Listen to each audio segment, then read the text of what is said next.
हम क्या करते हैं कि जैसे अभी तक जितने कवि थे, कवियों को समझना उतना दूभर नहीं था, उतना मुश्किल नहीं था।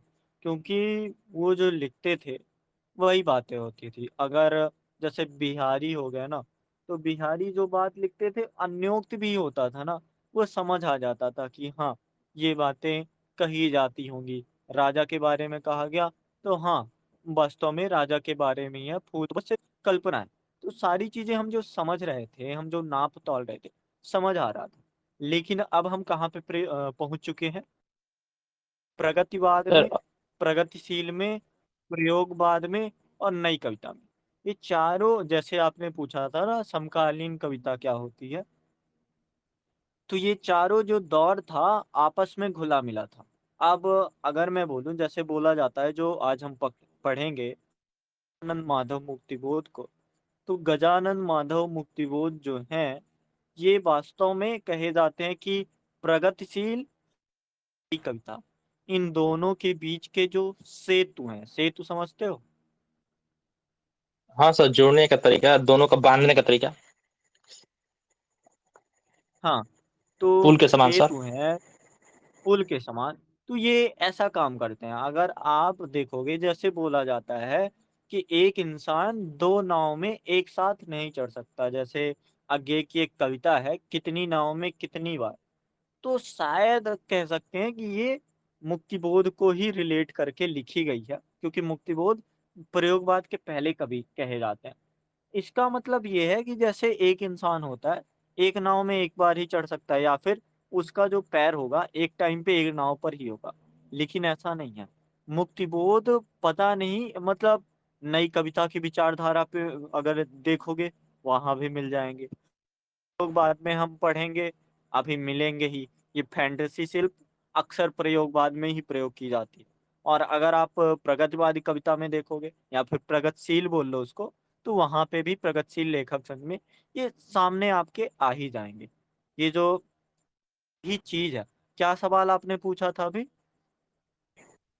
कि कैसे समझें? सर। तो देखो, ये, हाँ, यही पूछा था ना। हाँ सर, यही पूछा था। हाँ बताइए सर। हाँ, तो देखो, जैसे बाकी कवि थे, पहले कवि थे, तो उनकी एक विचारधारा क्लियर होती थी कि ये चीजें होने वाली हैं। लेकिन अब आप प्रयोगवाद में आ गए, नई कविता में आ गए, आधुनिकता या फिर उत्तर आधुनिकता के दौर में आ चुके हो, नई कविताओं के दौर में आ चुके हो। तो यहाँ पे जो लेखक होगा, जैसे आचार्य शुक्ल से समझते हैं। आचार्य शुक्ल जी शायद ऐसा बोलते हैं, लेखक ने शायद शुक्ल जी नहीं है, तो आप डबल चेक कर लेना कौन कहता है। वो कहते हैं कि लेखक ने रचना रच दी। अब रचना और लेखक के बीच कोई संबंध नहीं बचा।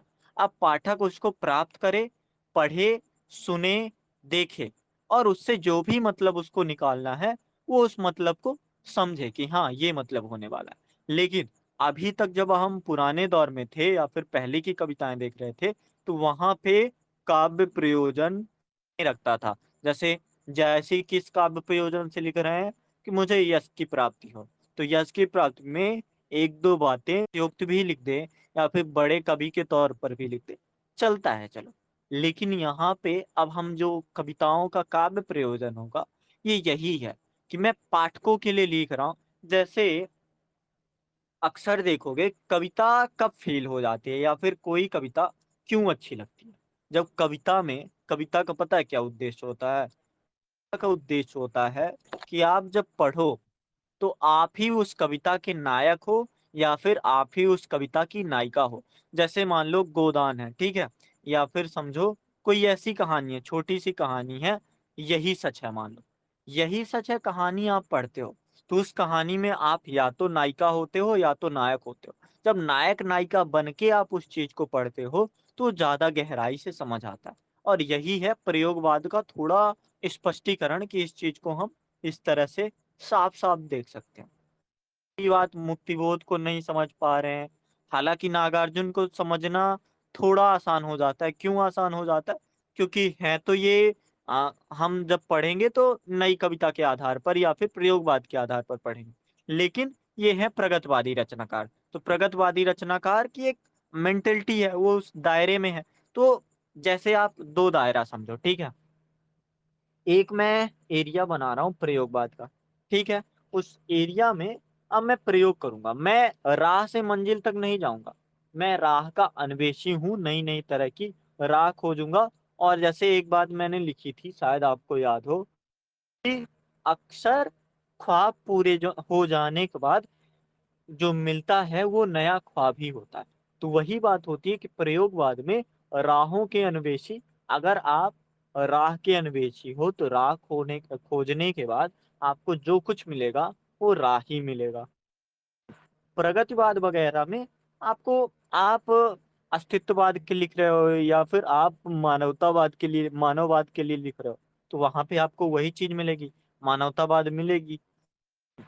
जब आप एक दायरे से हट जाते हो, नए नए तरीके के प्रयोग करने लगते हो, तार सप्तम में 7 कवि हैं और हमारे जो सिलेबस है उसमें अज्ञेय जी हैं और मुक्तिबोध जी हैं। तो अज्ञेय को तो हम कल पढ़ चुके, अब थोड़ा हम मुक्तिबोध को समझते हैं कि ये कैसे देखते हैं। जो हम पढ़ रहे थे अज्ञेय को, तो अज्ञेय का मूल मतलब क्या था? परम सत्य को खोजना और परम सत्य का जानना, तथागतता के माध्यम से वो जानने की कोशिश करते थे। मुक्तिबोध कैसे जानने की कोशिश करते हैं? जैसे मैंने पहली बात बोली कि एक चीज होती है कि एक नाव में एक टाइम पर एक ही बार चढ़ा जा सकता है, लेकिन मुक्तिबोध वो अलग अलग नावों पर एक ही समय पर कोशिश करते थे कि मैं इसमें भी हो लूं, इसमें भी हो लूं, इसमें भी हो लूं। एक इनकी बहुत ही अच्छी रचना है, सिलेबस में नहीं है पर है जरूर, भूल गलती। भूल गलती रचना वास्तव में अनुभूति है। और अगर हम अज्ञेय का पढ़ रहे होते या फिर अज्ञेय अगर लिख रहे होते तो वो केवल अनुभूति ही होती।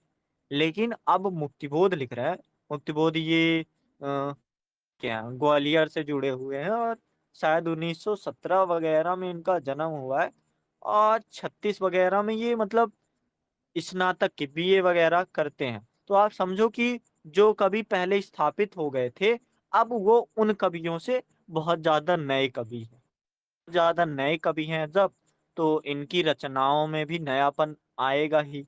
तो ये अपनी कविताओं को या फिर मुक्तिबोध स्वयं कहते हैं, क्या कहते हैं कि अनुभूति तथा अनुभूति का विषय, अर्थात बाह्य वस्तु या व्यक्ति के परस्पर संबंध, दो चीज है। बाह्य वस्तु समझते हो आप क्या है?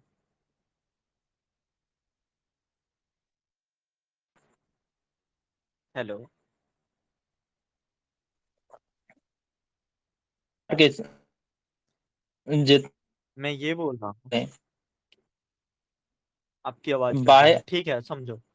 पत्थर हुआ, ठीक है, कुछ आप बताओ।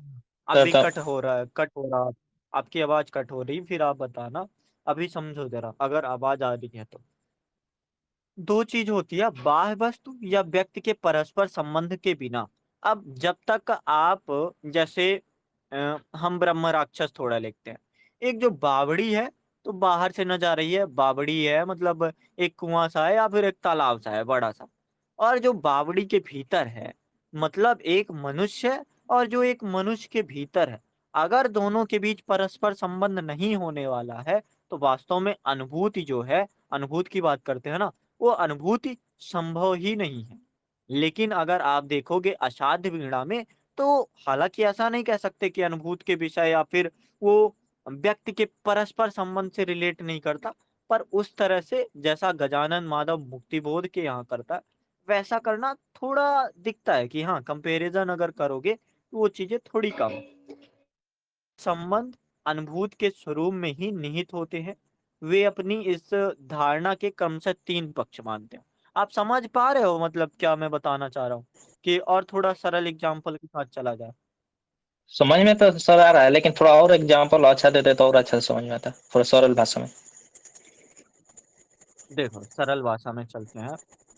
वे क्या बोलते हैं, वे जो इनकी धारणा है, कैसी धारणा है कि अनुभूति तथा अनुभूत का जो विषय होगा, एक बाह्य वस्तु और दूसरा व्यक्ति के परस्पर संबंध। मतलब समझो कि सामाजिक स्थिति कुछ चल रही है और उस सामाजिक स्थिति से व्यक्ति संबंध ही नहीं बनाना चाह रहा है या फिर व्यक्ति उससे दूर दूर निकलना चाह रहा है, तो उसका वास्तव में अनुभूति होगा ही नहीं। मान लो कि कोई भी समस्या, आपके घर की समस्या ये है, ठीक है? अब आप उससे बाह्य रूप से तो संबंध बना पा रहे हो, लेकिन भीतरी रूप से अगर संबंध नहीं बना पा रहे हो, तो अनुभूत मुश्किल है। या फिर अगर भीतरी रूप से संबंध बना पा रहे हो, लेकिन बाहरी रूप से समस्या नहीं समझ पा रहे हो, फिर भी अनुभूति जो है मुश्किल होती है। तो ब्रह्म राक्षस में या फिर भूल-गलती में या फिर इनकी जितनी भी रचनाएँ हैं, उन सारी चीज़ों में यही दिखता है कि वो संबंध अनुभूत के स्वरूप में, और ये 3 पक्ष में मानते हैं। कैसे 3 पक्ष? मतलब क्रमशः 3 प्रारंभिक पक्ष हैं।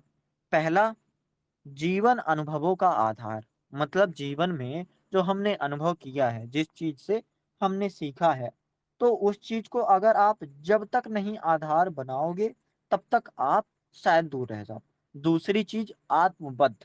आत्मबद्धता जैसे ही मैं बोलूँगा तो आप समझोगे कि हाँ, प्रयोगवाद या फिर प्रगतिवाद का लक्षण तो है।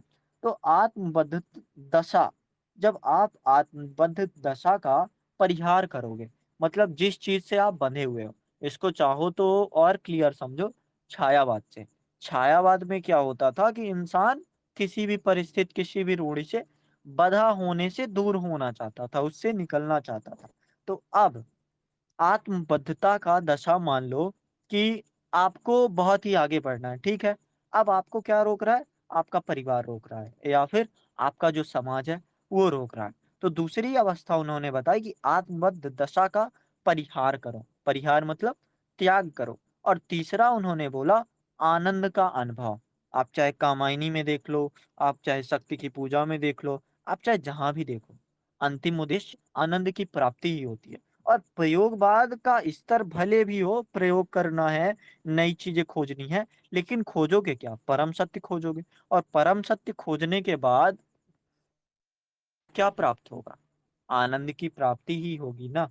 तो वही चीज़ की तीसरी स्थिति पे कि जब आप जीवन अनुभवों के आधार पर और दूसरा आत्मबद्धता को त्यागोगे, तब आपको तीसरी अवस्था आनंद का अनुभव, अर्थात वास्तविक जगत जीवन के अनुभव ही व्यक्ति की, जैसे आपने सुना होगा, एक इंसान 1.5 लाख की नौकरी कर रहा है या फिर 1.5 करोड़ महीने कमा रहा है, लेकिन उसको वो मोटिवेशन नहीं मिल रहा है, वो मज़ा नहीं आ रहा है जो वास्तव में वो चाहता था। जैसे अभी एक आईएएस का आपने सुना होगा, आईआईटी में रैंक 4 लाए और आईएएस में 21वीं शायद 22वीं रैंक थी। लेकिन वो जो अंदर से फीलिंग है, गट फीलिंग आती है, मोटिवेशन आता है, वो नहीं था। उसी बीच उन्होंने संगीत सीखा, मतलब शास्त्रीय संगीत सीखा। शास्त्रीय संगीत में उनका मन रम गया, और शास्त्रीय संगीत में मन रमा तो वो समझ गए कि ये जो आत्मबद्धता है, मुझको इसको पहले त्यागना पड़ेगा। जीवन अनुभवों के आधार पर कि आईआईटी में रैंक 4 लाना लोग करते हैं, यूपीएससी में रैंक 21 लाना लोग करते हैं, लेकिन वास्तविक आधार मेरा क्या होना चाहिए? आनंद का अनुभव होना चाहिए। जब तक आनंद का अनुभव, अर्थात जगत जीवन के अनुभव नहीं प्राप्त होंगे, व्यक्ति की मानसिकता चरम स्थिति में नहीं पहुंच पाएगी। जैसे समझो कि मैं अपना बताऊं, मैं भले यूपीएससी कर रहा हूं, मैं भले कुछ चीजें कर रहा हूं, लेकिन मेरा जो मूल उद्देश्य है या फिर मेरा जो सबसे ज्यादा मन लगता है, बहुत सी रचनाओं में खो जाने का मन लगता है। उसको आप चाहे साहित्य मान लो या फिर कुछ और मान लो या फिर कुछ और मान लो। तो दूसरी चीज़ करना कि आत्मबद्ध होके कि ये चीज़ ज़रूरी है, और मुक्तिबोध लिख भले रहे हैं, लेकिन बीए जिस कॉलेज से किया था वहीं पे वो अध्यापन कार्य भी कर रहे थे। तो वहाँ पे भले आप कह लो कि वो आत्मबद्धता की दशा को त्यागते हैं, और हालाँकि अगर मैं बोलूँ कि ये जो लिख रहे हैं, क्या उन्होंने ऐसा किया भी? तो की रचना है, शायद भूल और गलती ही है। भूल और गलती में जो जब उनकी किताब छपती है, तो अभी तक ऐसा नहीं था कि मतलब विदेशी साहित्य में था, पाश्चात्य साहित्य में कि सिगमंड फ्रॉयड सिगार लिए हुए या फिर कुछ और चीज़ करते हुए दिख रहे हैं, वहाँ पे दिखता था। लेकिन भारतीय साहित्य में कोई गहरी भी रचना होगी या फिर कोई अ, गहरे मनोभावों को सत्य अगर प्रकट करना होगा, फिर भी जो उसका कवर पॉइंट होगा, क्या बोलते हैं उसको? थंबनेल मान लो, आज की यूट्यूब की दुनिया में थंबनेल होगा, वो सुथरा साफ-सुथरा ही रहेगा। लेकिन जो मुक्तिबोध है, मुक्तिबोध के यहाँ ऐसा नहीं। अगर वो अपनी कविताओं में जीवन यथार्थ को दिखाते हैं, तो वो फिर कविताओं के जो पहला पन्ना है ना, उसमें भी साफ-साफ दिखाते हैं। एक बहुत ही मतलब जो कह सकते हैं साहित्यकारों के लिए पचा ही नहीं पाए। लोग कविताओं की बात करते हैं, कविताओं का जो पहला पृष्ठ है, वो साहित्यकार उसी को देखकर हतप्रभ रह गए कि ये इंसान यथार्थता की इस स्थिति में पहुँच गया। उसका कॉन्टेक्स्ट मुझे क्लियर नहीं है। कल या परसों मैं बताऊँगा कि क्या आधार था। मैंने शायद किसी वीडियो में सुना था कि ऐसी बात वो कर रहे थे, और जिस पीडीएफ को मैंने खोल रखा है, वहाँ पे भी वो सिगार लिए हुए ही। 1 सेकंड में फ़ोटो भेजता हूँ आपको।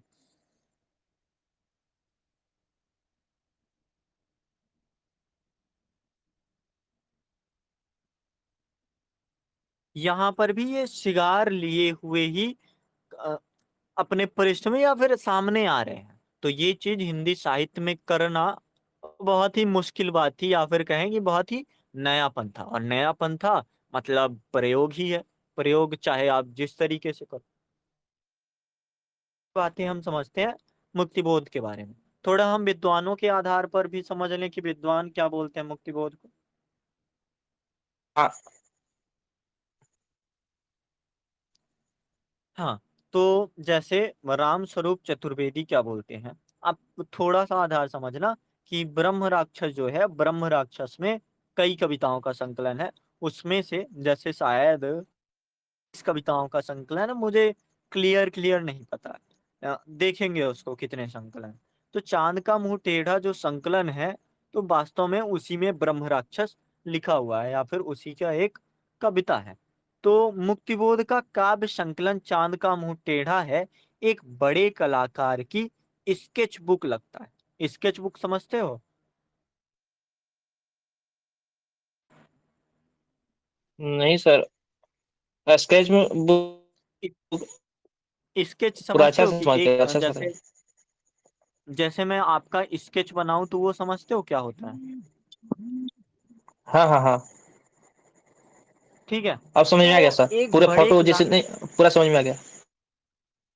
हाँ, समझ में आया, पर इसको थोड़ा और समझो कि जैसे एक स्केच होती है, स्केच बुक। अब उस स्केच बुक में आप उसको रफ बुक समझो कि अच्छी भी चीज़ लिखी होगी, जो गंदी चीज़ है या फिर जो उन्होंने मिटाया होगा, तो जो पूरा नहीं मिटा है, वो भी होगा, जो आधा अधूरापन है। जैसे स्केच में क्लियर एचडी नहीं होता, पर फिर भी होता वही है। तो वही है कि जब आप इस दशा में पहुँचते हो, या फिर प्रयोग बाद में जब आप सत्य को खोजने जाते हो, तो सत्य का खोजना वास्तव में ज़रूरी नहीं है कि जो आपने खोजा वो एकदम शाश्वत सत्य है। वो सत्य के करीब होगा, पर फिर भी सत्य से दूर होगा। तो स्केच उसी तरह से होता है, होता तो वो वही है। जैसे क्या बोलते हैं, ब्रह्म राक्षस में अगर देखो, तो जो सूनी बावड़ी है या फिर परित्यक्त बावड़ी है, तो उस ब्रह्म राक्षस लास्ट की लाइन में लिखा है कि ब्रह्म राक्षस का मैं शिष्य होना चाहता हूँ। शिष्य होना मतलब जो वो चीज़ है, उस चीज़ का मैं उथला रूप या फिर उर हृदय, ऐसा कुछ लिखा है उसमें। पढ़ेंगे हम, लास्ट लाइन से ही शुरू करेंगे। तो जो चाँद का मुँह टेढ़ा है, एक बड़े कलाकार की स्केच बुक लगता है, और इस उस स्केच बुक में जैसे एक रचना उन्होंने ये भी लिखी है, एक साहित्यकार की डायरी। अब उस एक साहित्यकार की डायरी, वो डायरी नहीं है वास्तव में, वो एक साहित्यिक रचना ही है। और उस साहित्यिक रचना में लिखा है कि एक रचनाकार, मान लो कि आप नई रचनाएँ लिखना चाहते हो या फिर नया कुछ सीखना चाहते हो, तो एक साहित्यकार की डायरी आप पढ़ के काफ़ी कुछ सीख सकते हो कि वो जो मिटा हुआ, वो भी उसमें लिखा है। जो मिट के बना है, वो भी लिखा है, और जो लिखने के बाद उनको कमी समझ आई, तो वो भी समझाया है कि ऐसी-ऐसी चीज़ें हैं। तो राम स्वरूप चतुर्वेदी ऐसा कहते हैं। शमशेर बहादुर सिंह बोलते हैं कि मुक्तिबोध की कविताओं में सदैव एक साथीपन का भाव रहा है। मतलब कविता की वो साथी रहे हैं, और जैसे बोलते हैं वो शिष्य होना चाहते हैं ना, वास्तव में वो शिष्य नहीं होना चाहते।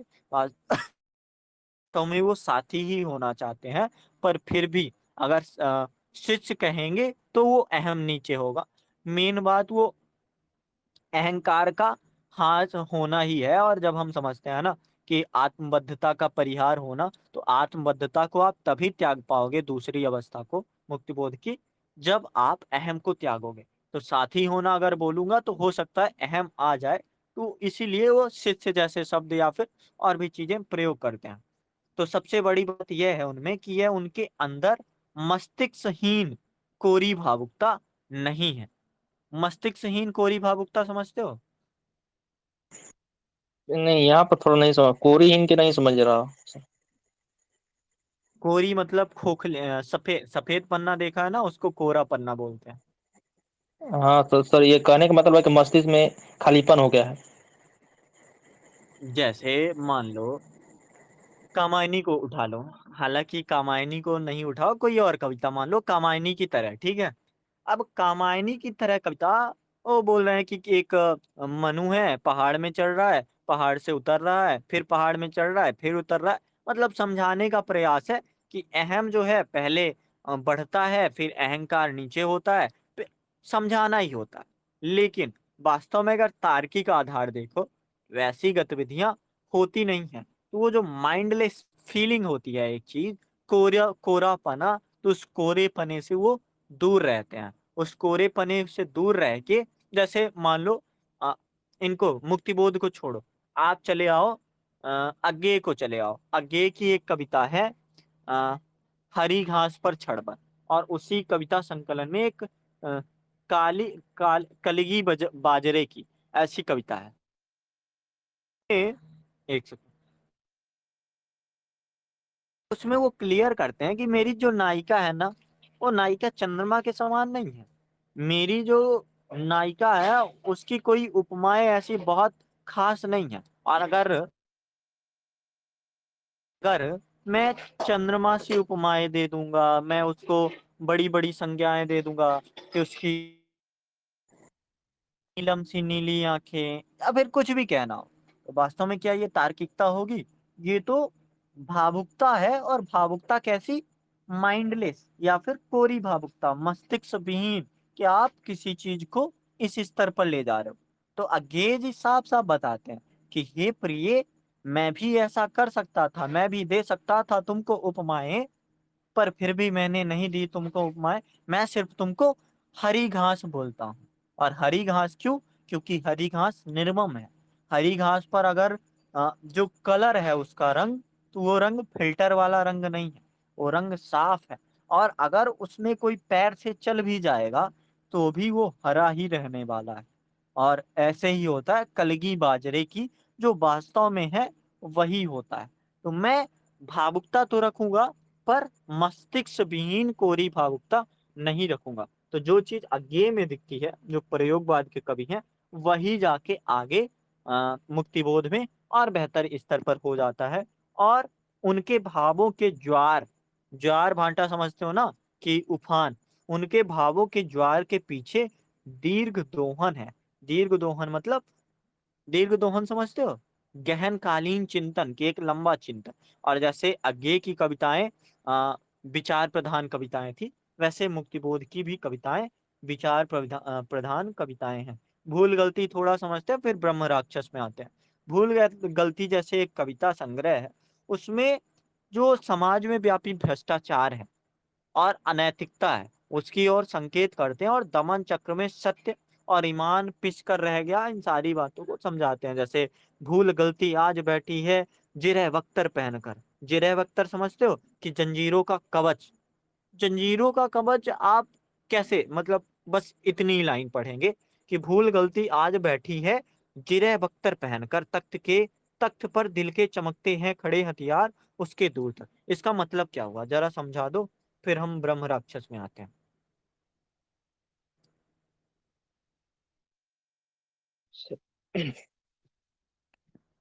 हम्म, थोड़ा और सर बताइए, थोड़ा सा और इसको थोड़ा क्लियर कर देखो, देता हूँ। जो भूल गलती, मान लो कि मैं गलती कर रहा हूँ, ठीक है। अब गलतियों को मैं पाबंदी लगा दे रहा हूँ कि मैं ऐसी गलती दोबारा नहीं करूंगा। पर भले गलती जंजीर के साथ जकड़ी हुई हो, भले वो जो भूल है कहीं से बंधी हुई हो, पर फिर भी वो भूल कहीं ना कहीं किधर ना किधर से वो अस्तित्व रखती है। तो जब वो चीज अस्तित्व रखती है, तो मैं उस चीज को चाहे जंजीर में बांध लूं, चाहे सलाखों के पीछे रख दूं। जैसे अभी हम क्या समझ रहे थे कि अज्ञे का बोलना मेरा बार बार ये नहीं है कि मैं अज्ञे को ही ज्यादा समझा रहा हूं। मेरा बोलना ये है कि जैसे एक चीज क्लियर करते हैं जो प्रयोगवाद भी है, क्या, कि अगर शांति जो है, शांति, से रामधारी सिंह दिनकर की कुरुक्षेत्र कविता ले लो, वो भी प्रगतवादी रचनाकार ही है, और ये भी जो मुक्तिबोध है, नई कविता प्रगतिवादी या फिर प्रगतिशील के बीच एक सेतु बनाते हैं। तो वहां पे जो एक चीज है, लाइन आती है, वो भीष्म बोलते हैं कि अगर जो शांति है, शांति का आधार भय के कारण बन रहा है, तो वास्तव में वो शांत नहीं है, ऊपर शांति है और नीचे जैसे ज्वालामुखी होता है ना, तो ज्वालामुखी की चिंगारियां नीचे धधक रही हैं। तो वही बात होती है कि भूल गलती को भले आप जंजीरों में जकड़े रहो, पर वो भी जंजीरों में जकड़ना वास्तव में उस भूल गलती को रोक नहीं पाए। तो वो चीज समझाते हैं। अब हम थोड़ा ब्रह्म राक्षस पढ़ते हैं, समझते हैं क्या भाव है वो चीज, थोड़ा ब्रह्म राक्षस के बारे में भी जानते हैं। शुरू करें ब्रह्म राक्षस? कोई डाउट हो तो पूछो। सर वो थोड़ा अच्छा सा नहीं आपने बताने का प्रयास किया कि या मेरे को सुने प्रॉब्लम कि सर इनका सर बोलने का तरीका सरल भाषा है लेकिन बताने का तरीका प्रतीक बिंब के माध्यम से गहरा हो जाता है, ऐसा क्यों सर? देखो, प्रयोगवाद में एक चीज हमने पढ़ा था कि जो लेखक होगा प्रयोग करेगा और कविता को साधारण शिल्प के स्तर पर साधारणीकरण का करने का प्रयास करेगा, ठीक है। लेकिन जब आप किसी चीज को बहुत ज्यादा साधारण करने का प्रयास करते हो और साथ ही साथ प्रयोग भी करते रहते हो, तो प्रयोग क्या, आप किन चीजों का प्रयोग कर रहे हो? सत्य का अन्वेषण करने का प्रयोग कर रहे हो, आप जो आपके भीतर है उस तत्ववाद को निकालने का प्रयास कर रहे हो, आप फैंटेसी शिल्प यानी कल्पनाओं के सहारे यथार्थता को समक्ष लाने का प्रयास कर रहे हो। तो ये जब चीजें मिल जाती हैं, तो जो साधारण सी कविता होती है उसके बाहर का भाव तो साधारण रहता है, पर भीतर का भाव समझना उतना आसान नहीं होता। तो शायद, शायद नहीं, लगभग इसी कारण है कि जो आपको नागार्जुन मिलेंगे, ये मुक्तिबोध मिलेंगे, ये शिवमंगल सिंह सुमन मान लो, या फिर केदारनाथ अग्रवाल मान लो, और जो अज्ञेय हैं, इनकी कविताओं में ऐसा विशिष्टीकरण साधारणीकरण करने गए थे, और ये विशिष्टीकरण करके पहुंचते हैं। तो ये जो विशिष्टीकरण हो जाता है कि अलग तरह का शिल्प, अलग तरह की फैंटेसी, अलग तरह का तरीका उस कविता को रचने में पहुंच जाता है। एक तो कविता अक्सर समझ आ जाती थी हिंदी के सहारे कि हम तुक कर रहे हैं, पर यहाँ पे तुक जब गायब हो जाता है, वो गद्य के करीब आ जाता है, जैसे निबंधों को, या फिर कोई बात सूत्र शैली में आ जाती है, तो उस बात को गहराई से आप तभी समझ पाओगे जब अध्ययन करोगे, या फिर जब व्युत्पत्ति होगी, ज्ञान या फिर उस चीज को समझना आपका आधार होगा। जैसे अभी हम प्रयोगवाद से रिलेट करेंगे ना, तो आपको शायद मुश्किल नहीं होगा समझना। अगर मुश्किल होगा समझना, तो कल हम फिर एक बार मुक्तिबोध को कर लेंगे, ठीक है। अभी हम बढ़ते हैं। अब देखो क्या क्या आधार लेके बढ़ेंगे, और कविता का जो लास्ट भाव है वो हम पहले समझ लेंगे कि कैसी कविता है, क्या आधार बनने वाला है। तो जो ब्रह्म राक्षस है, चांद का मुंह टेढ़ा में 1964 कविता संग्रह में संकलन है। और जो चांद का मुंह टेढ़ा है, जैसे होता है कि एक होता है काल्पनिक, और दूसरा, एक होता है आदर्श, दूसरा होता है यथार्थ। पर ये उन दोनों के बीच का दायरा है, जैसे सेतु का काम करते हैं ना अगर, तो ये उन दोनों के बीच का दायरा है, और ये है मिथक। ना ही इसको पूर्णतः सत्य मान सकते हैं, ना ही इसको पूर्णतः असत्य की संज्ञा ही देंगे। तो ये इस तरह से। और फैंटेसी का मतलब भी लगभग यही होता है कि आप कल्पनाओं के सहारे गहरे भावों को समझा दो, कल्पना शिल्प के सहारे उस चीज को क्लियर कर दो। फैंटेसी शिल्प हालांकि हम थोड़ा और समझेंगे, उस शिल्प को समझने से ज्यादा हमारा समझना है कि एक लंबी प्रतीकात्मक कविता जो है उसको समझें, कि ये कविता का आधार कैसा है। मुक्तिबोध की कविताओं में प्रारंभ में कथ्य, कथ्य समझते हो क्या है? कथा, कथ में सर यहाँ पर कथा होगा। हाँ, कथा या कथा वस्तु मान लो, या फिर विषय वस्तु मान लो, कि प्रारंभ में कथ्य के अनुरूप परिवेश की सृष्टि एवं उसके पश्चात कथ्य की अभिव्यक्ति।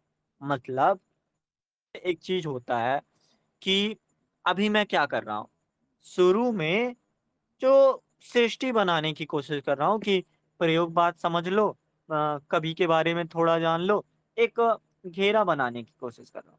फिर उसके बाद हमारा मेन काम क्या है? मेन काम पेपर 2 में मुक्त वो ब्रह्म राक्षस है, ब्रह्म राक्षस को अगर हम समझ लेंगे तो वही हमारा मेन काम है। लेकिन पहले अभी मैं क्या कर रहा हूँ कि जो कथ्य है उस कथ्य के अनुरूप परिवेश की सृष्टि या फिर परिवेश की रचना करने की कोशिश कर रहा हूँ। तो जब परिवेश की रचना या फिर परिवेश की सृष्टि करने की कोशिश करूंगा, के बाद जब कथ्य की अभिव्यक्ति करूंगा कि कथ्य कहना क्या चाहता है, कथ्य समझाना क्या चाहता है, तो ज्यादा आसान होगा। और यही चीज है ब्रह्म राक्षस, कि ब्रह्म राक्षस के पहले हम थोड़ा मुक्तिबोध के बारे में जान ले, फिर हम जब शुरू करेंगे तो ब्रह्म राक्षस क्या है, कैसा है, उसके बारे में जानेंगे। फिर उसके बाद जो है उस चीज को समझना या फिर उसकी अभिव्यक्त करना वो आसान हो जाएगा। तो ये तरीका होता है समझने का। यहाँ पे कविता आपको 3 स्तर पर दिखेगी। आत्मान्वेषण, आत्मान्वेषण मतलब स्वयं का अन्वेषण करना या फिर उसको समझना। आत्मशोधन मतलब स्वयं की खोज करना या फिर उसको खंगालना, निकालना कि क्या है ही क्या। और लास्टली जो है आत्म विस्तार। आत्म विस्तार मतलब अभी तुम शून्य हो, बाद में जब तुम शून्य होगे तो वास्तव में शून्य से थोड़ा बेहतर होगे। रहोगे तो तुम शून्य, लेकिन वास्तव में तुमको समझ आएगा कि उस शून्य का विस्तार या फिर उस समझ का विस्तार हो गया। ब्रह्म जैसे अगर समझो कि अगर मैं बोलूं कि मैं पढ़ रहा हूं समझने के लिए, तो पूरा समझा नहीं ही जा सकता, लेकिन आज जो मैं करूंगा तो कल के लिए थोड़ा सा विस्तार होगा। तो वो चीज होती है आत्म विस्तार की कविता। तो जो जो ये ब्रह्म राक्षस है, आत्मान्वेषण की कविता है, आत्मशोधन की कविता है और आत्म विस्तार की कविता है। ब्रह्म राक्षस बौद्धिक चेतना मतलब प्रत्येक समझो अभी। सेकेंड।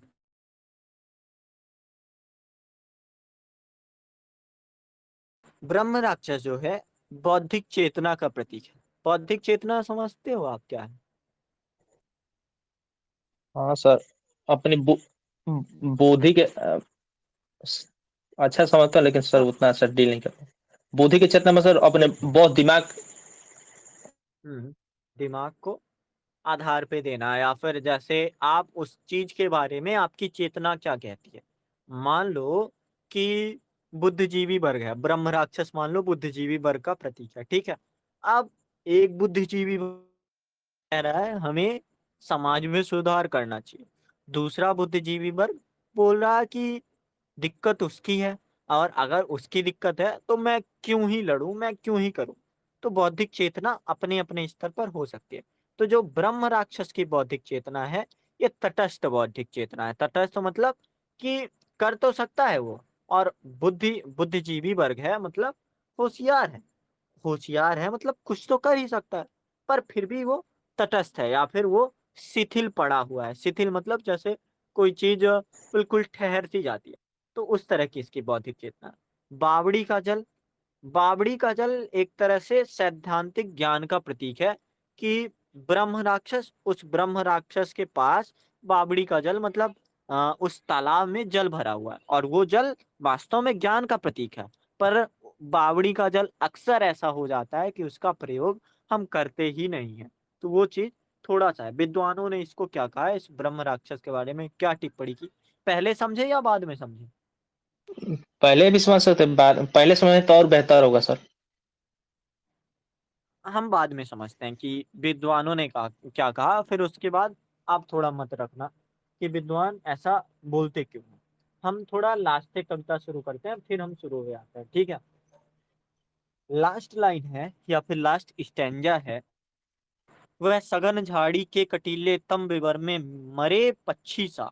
मरे पक्षी का मतलब यहाँ पे उपमा अलंकार दिया गया है, जहाँ सम सा सी सम समान आता है। मरे पक्षी मतलब पक्षी तो है, पर मरे पक्षी सा मतलब उसकी बौद्धिक जो चेतना है शून्य सी है। विदा ही हो गया मतलब वह सघन झाड़ी के कटीले तम विवर में मरे पक्षी सा विदा ही हो गया, वह ज्योति अनजानी सदा को सो गई। वह ज्योति मतलब बौद्धिक चेतना हमेशा के लिए सो गई। वह क्यों हुआ, क्यों यह हुआ, मतलब कवि की पीड़ा ये बता रही है कि मरे पक्षी सा। पक्षी वास्तव में प्रतीक होता है उड़ान का या फिर उन्नति का प्रतीक होता है, लेकिन अगर पक्षी वास्तव में मर जाएगा तो कुछ कर नहीं सकता या फिर उड़ान प्राप्त नहीं कर सकता। या फिर वह ज्योति है जो अनजानी सदा को सो गई।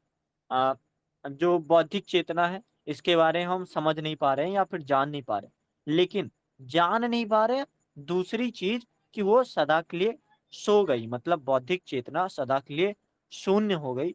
तो इस चीज को हम कैसे देख रहे हैं, ये कवि की पीड़ा है। और कवि लिखते हैं फिर, ये क्यों हुआ, क्यों यह हुआ, मैं ब्रह्म राक्षस का सजल उर शिष्य। उर मतलब हृदय, सजल मतलब साप। मैं ब्रह्म राक्षस का सजल उर शिष्य होना चाहता। मैं उस ब्रह्म राक्षस का सजल मतलब साफ हृदय वाला शिष्य होना चाहता, जिससे कि उसका वह अधूरा कार्य, उसकी वेदना का स्रोत संगत पूर्ण निष्कर्षों तलक पहुंचा सकूं। मतलब पूर्ण निष्कर्ष के तलक आप इस चीज को कैसे देखते हो कि कविता की मूल संवेदना यही चीज है। यही चीज का मतलब कि कवि अतीत की बौद्धिक चेतना को वर्तमान को सौंपना चाहता है, कि जो चीज आप में या फिर जो चीज आप में अतीत में थी वो अगर आप वर्तमान में आपके पास आ जाए तो आपका अर्जित ज्ञान सार्थक हो जाए। परंतु आत्मबद्ध चेतना कारण ऐसा कर नहीं पाता। जो आत्मबद्ध चेतना है मतलब आत्मबद्ध चेतना अभी मैंने समझाया ना, बताओ आत्मबद्ध चेतना क्या है। सर सर अपनी आत्मा के रूप में अपनी सर एथी नहीं होता है, स्वयं को सर एथी करना, वही आत्म। स्वयं को किसी भी बद्धता के यार या फिर किसी भी विचारधारा के अनुरूप बांधना। तो मैं चाहता तो हूं कि अपनी बौद्धिक चेतना जो अतीत में थी उसको सौंप दूं वर्तमान को भी, वर्तमान को, लेकिन मैं बंधा हुआ हूं कि मेरी जो आत्मबद्ध चेतना है इसके कारण मैं बंधा हुआ हूं या फिर ऐसा मैं कर नहीं पाता। मुक्तिबोध ऐसा ही साफ साफ बोल रहे हैं कि अतीत से पूरी तरह कटकर कोई भी वर्तमान सार्थक भविष्य का आधार नहीं ले सकता। जैसे यूपीएससी ने एक ऐसे पूछा था कि अतीत मानवीय चेतना का स्थायी आयाम है। मनुष्य जो आगे बढ़ेगा वो अपने अतीत के सहारे ही बढ़ेगा। अगर वो अपने अतीत से कट जाएगा तो वास्तव में उसका जो भविष्य होगा वो सार्थक नहीं होने वाला। और ये साफ चीज अ, अ, मुक्तिबोध जी समझा रहे हैं कि अगर अतीत से आप पूरी तरह से कट जाते हो, मतलब जैसे कि अगर मैं बोल दूं ब्रह्म राक्षस प्रतीक है जड़ चेतना का या फिर इस बौद्धिक चेतना का, तो उस बौद्धिक चेतना से मैं बिल्कुल शून्य हो जाना चाहता हूँ। जैसे आप समझो कि राष्ट्रकवि दिनकर जब लिखते हैं कौन सी कुरुक्षेत्र कविता, तो वहां पे युधिष्ठिर का भी सेम समान रूप से यही सोचना है कि मैं चाहता हूं कि अगर मैं जानता कि इस तरह के रक्तपात होगा या फिर शोणित बहेगा तो मैं वास्तव में जंगल चले जाता या फिर ऐसा लाइन है कि भीख मांग मरता मैं या फिर अपने बंधु बांधव समेत भीख मांग के मरता। लेकिन जब आप अपने अतीत से पूरी तरह से कट जाओगे तो वास्तव में आपका जो भविष्य होगा, तो भविष्य कैसे निर्माण होता है, भविष्य केवल भविष्य से निर्माण नहीं होता, भविष्य आपके अतीत से भी निर्माण होगा और बिना अतीत के वो आकार ले ही नहीं सकता। तो यही चीज समझा रहे हैं कि जिससे कि उसका वह अधूरा कार्य उसकी वेदना का स्रोत संगत पूर्ण निष्कर्षों तलक पहुंचा सको। मतलब ब्रह्म राक्षस जो जड़ चेतना या फिर बुद्धि चेतना का प्रतीक है, मैं उसका उर शिष्य होना चाहता हूँ। मैं मतलब जो बुरी चीज थी तो चलो उसको छोड़ो। सजल, सजल मतलब साफ, उर मतलब हृदय, शिष्य मतलब, हालांकि ये साथी, जैसे अभी हमने शुरू में पढ़ा था साथी होने की बात करते हैं, पर शिष्य लिख रहे हैं, मतलब अगर साथी होंगे तो फिर से वो जो ब्रह्म राक्षस है फिर से वो जड़ चेतना इनमें शामिल हो जाएगी। तो ये साथी नहीं, ये अब शिष्य होना चाहते हैं, वो उससे अच्छी चीजें सीखना चाहते हैं। तो अगर आप अतीत से अपने अच्छी चीजें सीखोगे तो वास्तव में आपका भविष्य जो होगा उज्जवल हो पाएगा। और यही बौद्धिक चेतना आपको स्व, अभी जब अहम अहम की बात हो रही थी तो उस अहम से निकालकर आपको स्व, उसकी पीड़ा के भोगता है, और जो उसकी जड़ विचारधाराओं में कैद एवं अथक संघर्ष, अथक मतलब बिना थके संघर्ष करने पर भी उस जकड़न से बाहर नहीं निकल पा रही। मतलब आप चाह रहे हो अगर उन्नत करना या फिर विकास करना, फिर भी आप आत्मबद्ध हो, चाहे विचारधारा से, सामाजिक रूढ़ियों से या फिर किसी भी तरह के प्रतिबंध से, तो आप चाहे जितनी भी मेहनत कर लो, आप उस चीज में बंधे ही रहोगे या फिर आप, वो आपका कार्य अधूरा ही रह जाएगा। तो जब तक आप सजल ऊर्जित, आप अपने अतीत के, अतीत मतलब आपकी जो पुरानी चीज है, पुरानी चीज मतलब क्या, मान लो आपका बेस बहुत कमजोर है, तो सजल ऊर्जित में जरूरी नहीं है कि वो वही चीज समझाए, आपको बस इतना बताएगा कि तुम्हारा बेस कमजोर है तो तुम बेस मजबूत करो। तो इतनी ही बातें आपको क्लियर हो जाएंगी कि इसी अतीत के बेदम होने पर सजल ऊर्जित के रूप में स्व का जन्म होता है। और जब स्व का जन्म होता है तो उस अतीत से वर्तमान सार्थक होता है, और जब वर्तमान सार्थक हो जाएगा तो भविष्य अपने आप ही दृढ़ आधार ले लेगा। तो ये है ब्रह्म राक्षस का कंक्लूजन। अब हम कविताओं में आते हैं। अब आप जब समझने की कोशिश करोगे कविता को, तो आपका आधार साफ साफ क्लियर हो जाएगा कि अतीत भले बुरा हो, वर्तमान को सार्थक करने का प्रयास होगा, और सार्थक जैसे ही वर्तमान होगा वैसे ही ये भविष्य अपने आप ही दृढ़ या फिर मजबूत हो जाएगा। इतना समझ गए ना क्या आधार होने वाला है? हम्म। ठीक है, अब हम शुरू करते हैं। एक परित्यक्त सूनी बावड़ी और उसके आसपास के एक रहस्यमय सूनेपन के परिवेश का चित्रण कविता का प्रारंभ है। और ऐसा क्यों प्रारंभ कर रहे हैं, मतलब डायरेक्ट ये अतीत की बुरी चीजों को ही गिना सकते थे, लेकिन नहीं, ये ऐसा इसलिए कर रहे हैं क्योंकि आप जब स्तर देखोगे तो दो स्तरों पर कविता चलती है। कथ्य के अनुरूप, मतलब कथा जो चल रही है उसके अनुरूप परिवेश की सृष्टि की जाएगी, क्या परिवेश बन रहा है उस परिवेश को समझाने का प्रयास होगा। उसके पश्चात जो बताना है, जो लास्ट में हमने समझ लिया क्या बताना है, उसकी अभिव्यक्ति सबसे अंत में की जाएगी। तो ऐसा ही है। तो अब जो सृष्टि होगी उस परिवेश की, परिवेश समझते हो ना, वातावरण, उस वातावरण की जो सृष्टि होगी, उस वातावरण को थोड़ा हम समझते हैं कि कैसी सृष्टि होगी। शहर के उस ओर खंडहर की तरफ परित्यक्त सूनी बावड़ी, परित्यक्त मतलब कि जहाँ पे जीवन की गतिविधियां शून्य समान है, परित्यक्त है मतलब उसका प्रयोग, उस सोनी बावड़ी का प्रयोग नहीं हो रहा है। सोनी बावड़ी मतलब जो बावड़ी का जल है, जल काम का ही होता है, जल का मतलब, जल अगर किसी चीज का प्रतीक होगा तो जीवन का प्रतीक होता है। लेकिन जब आप जल को प्रयोग नहीं करोगे, तो मतलब जल अगर जीवन का प्रतीक है और जीवन परित्यक्त है मतलब त्यागा हुआ है, तो मतलब उसकी जो गतिविधियां हैं रुकी हुई हैं। नहीं चीज, ये लाइन इतना बता रही है। शहर के उस ओर खंडहर की तरफ परित्यक्त सोनी बावड़ी के भीतरी ठंडे अंधेरे बसी गहराई या जल की सीढ़ियां डूबी अनेकों उस पुराने घिरे पानी में। पुराने घिरे पानी मतलब वो वही अतीत है, ज्ञान रूपी अतीत।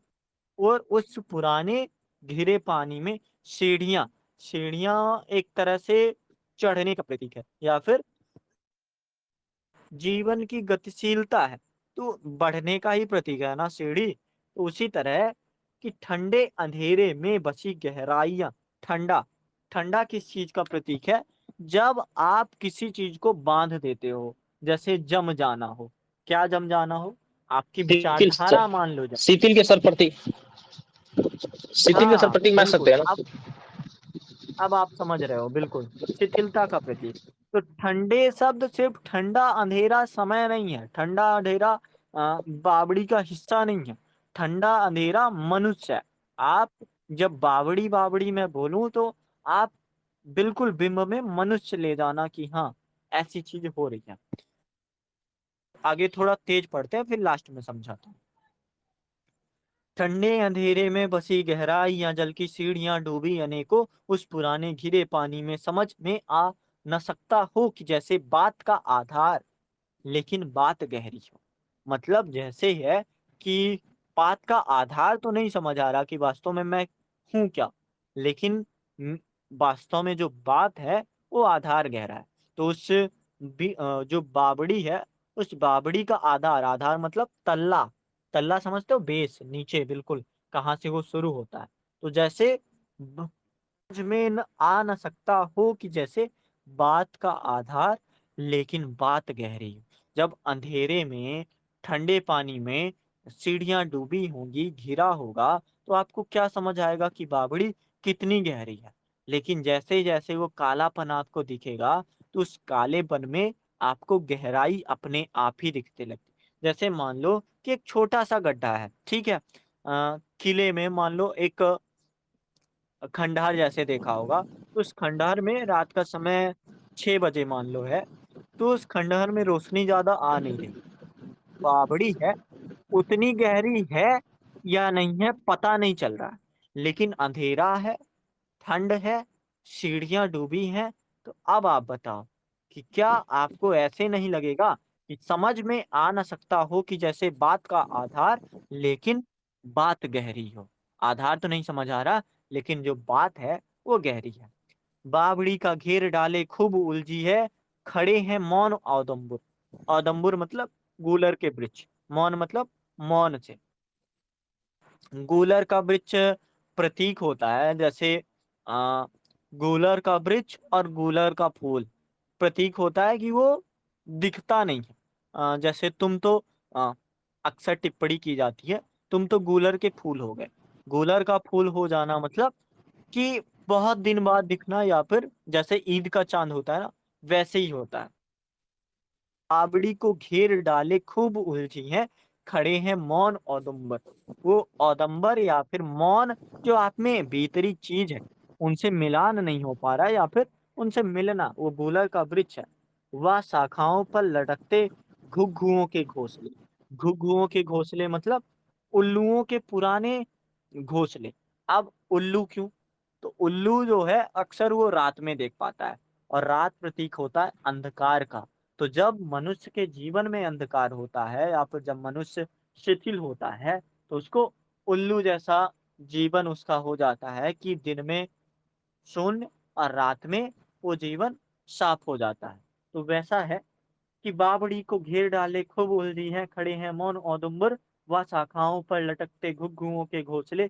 परित्यक्त, परित्यक्त मतलब त्यागे हुए, भूरे गोल विगत सत्पुन्यों का आभास, जंगल हरी कच्ची गंध में बसकर हवा में तैर, बनता है गहन संदेश अनजानी।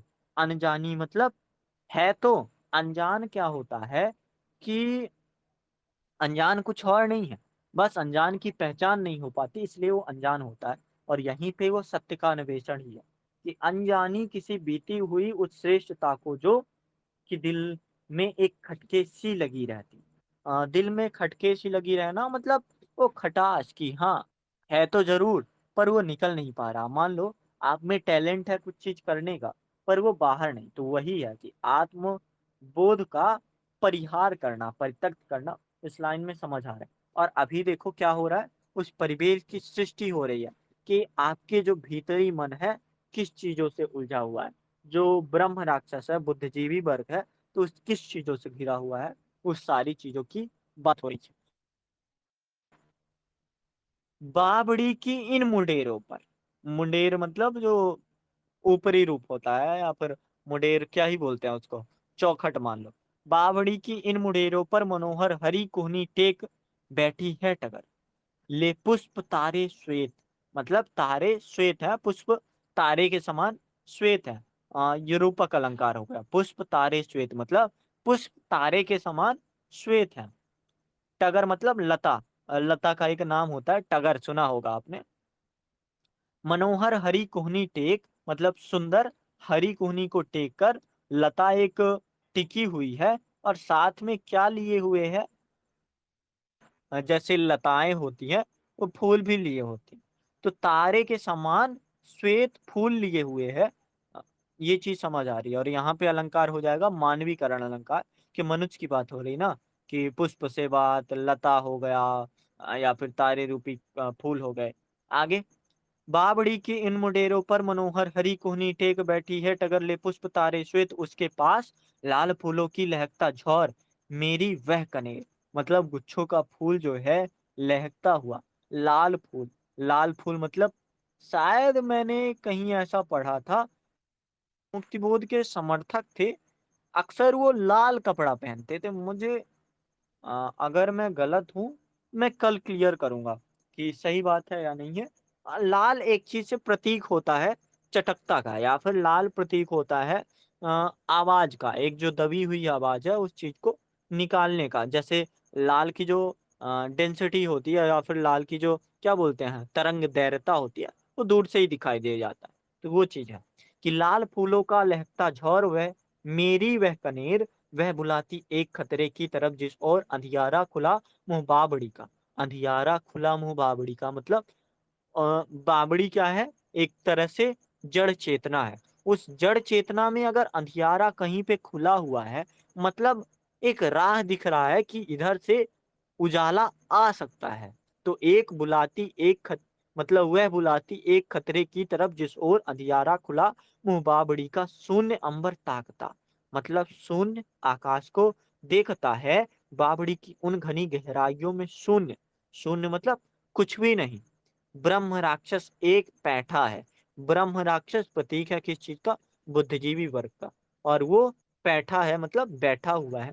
वह भीतर से उमड़ती गूंज की भी गूंज, हड़बड़ाहट शब्द पागल से, मतलब वो भीतर से भी भीतर जो उमड़ती गूंज की भी गूंज है, मतलब आवाज की भी आवाज, कि तुम मेरी, जैसे होता है कि तुम बोलो, और तुम बोलो के लिए वो एक अंदर से आवाज आती है कि तुम बोलो, तो वो गूंज की भी गूंज, हड़बड़ाहट शब्द पागल से। मान लो आपने समाज में कोई बुराई देखी, ठीक है, अब उस बुराई का आप हल कर सकते हो कि ऐसे ऐसे वो बुराई हल हो सकती है, पर आप क्या हो, ब्रह्म राक्षस हो, बिल्कुल तटस्थ हो, तो उस चीज को आप बोलोगे नहीं। तो अंदर से जो एक आवाज आएगी गूंज के लिए, गूंज मतलब जो आपका मुंह से निकलेगा, और उस मुंह से निकलने के लिए भीतर से गूंज आना जरूरी है, जो आपको बद्ध से, आत्मबद्धता से परिहार या फिर मुक्त करेगा। तो वही चीज बोलता है कि हड़बड़ाहट शब्द पागल से, मतलब पूरा हम समझते हैं एक बार में कि ब्रह्म राक्षस उस बौद्धिक चेतना का प्रतिनिधित्व करता है जो ज्ञान अर्जन तो कर सकता है, या फिर ज्ञान बहुत है उसके पास, मतलब जल रूपी ज्ञान या फिर जैसे भी, और जड़ संस्कारों, जड़ संस्कार मतलब जो मौन आदम्बुर है, बुर मतलब कि एक आपका प्रतीक ही हो गया है कि आप दिखोगे नहीं। जो घुग्गू के घोंसले हैं जो अंधियारे में ही चिल्लाएंगे, मतलब अंधियारे में चिल्लाना मतलब भीतर ही चिल्लाना, या फिर भीतर ही बोलना। तो वो चीज है कि आपकी जो प्रतिबद्धताएं हैं, जड़ हैं, संस्कार हैं, परंपराएं हैं, आपको ज्ञान होने के बावजूद भी व्यवहारिक धरातल पर नहीं आने देते हैं, तो वो चीज ही रोकती है, आपको उस दायरे में कैद करते हैं। तो उस कैद से ही मुक्त होने का नाम है, उस कविता का नाम है ब्रह्म राक्षस।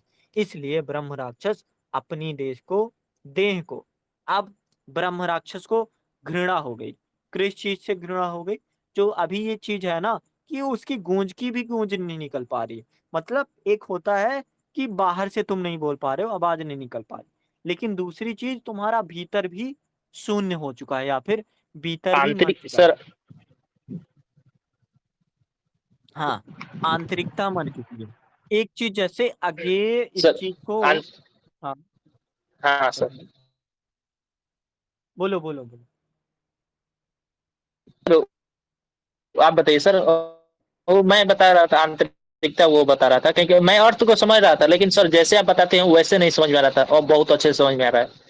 मैं बेहतर देखो तरीके से इसको व्याख्या भी कर सकता हूँ जैसे बता रहे हैं। आगे क्या करते हैं कि आगे लास्ट में जैसे हरी घास पर चढ़बड़ एक कलगी बाजरे की उनकी कविता है, उसमें बोलते हैं कि ये जो उपमाएं हैं ना, ये उपमाएं बासन सी तो हैं, बर्तन सी, चमकीली बर्तन सी तो थी, जो मतलब जैसे कि चांद की, नायिका को अपने चांद की संज्ञा दे देना, हिरनी सी आंखें की संज्ञा दे देना, अच्छा तो है।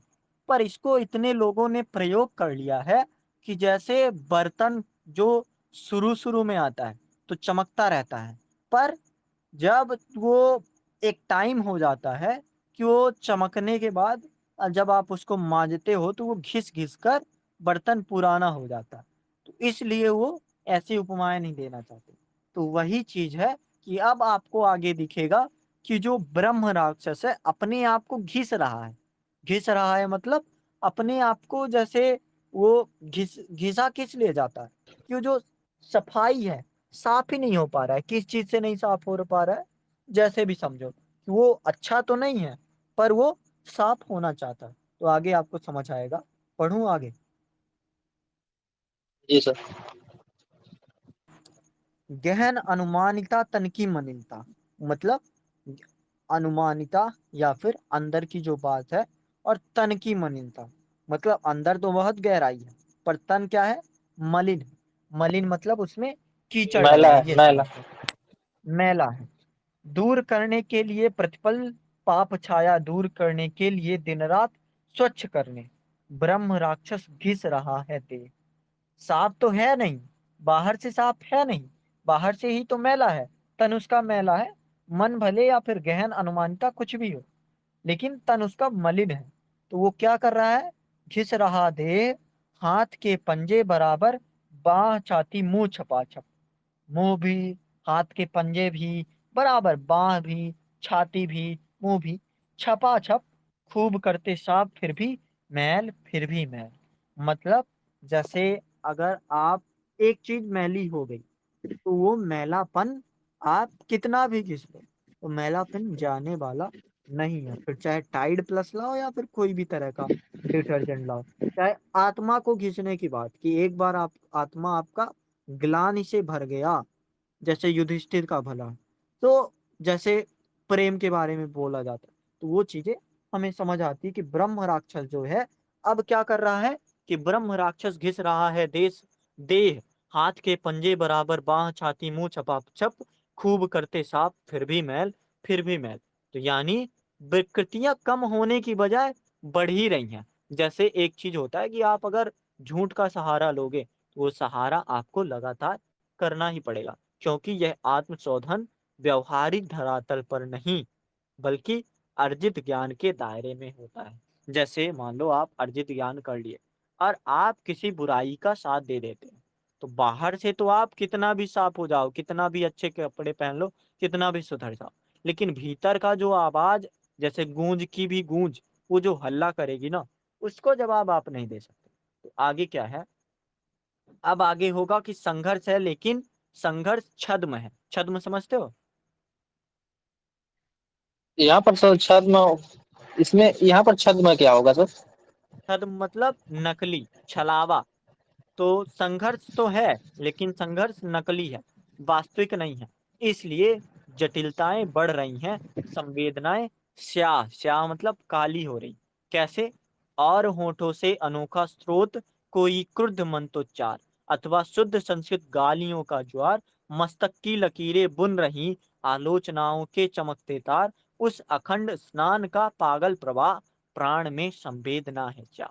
मतलब आप मंत्रोच्चारण कर रहे हो संस्कृत के शुद्ध मंत्र, जो गालियों के ज्वार हो गए हैं, स्रोत का उच्चारण कर रहे हो, मस्तक की लकीरों को साफ कर रहे हो, बुन रहे हो, आलोचनाओं के चमकते तार तो हैं, अखंड स्नान कर लो, आप कुंभ नहा लो, लेकिन प्राण की जो संवेदना है, अगर वो क्या है, काली है, तो आप जैसे नाथ साहित्य में या फिर शायद नाथ में ही है ना, कि गंगा के नहाए कहो नर तरिए, मछली न तरी जाको पानी में घर।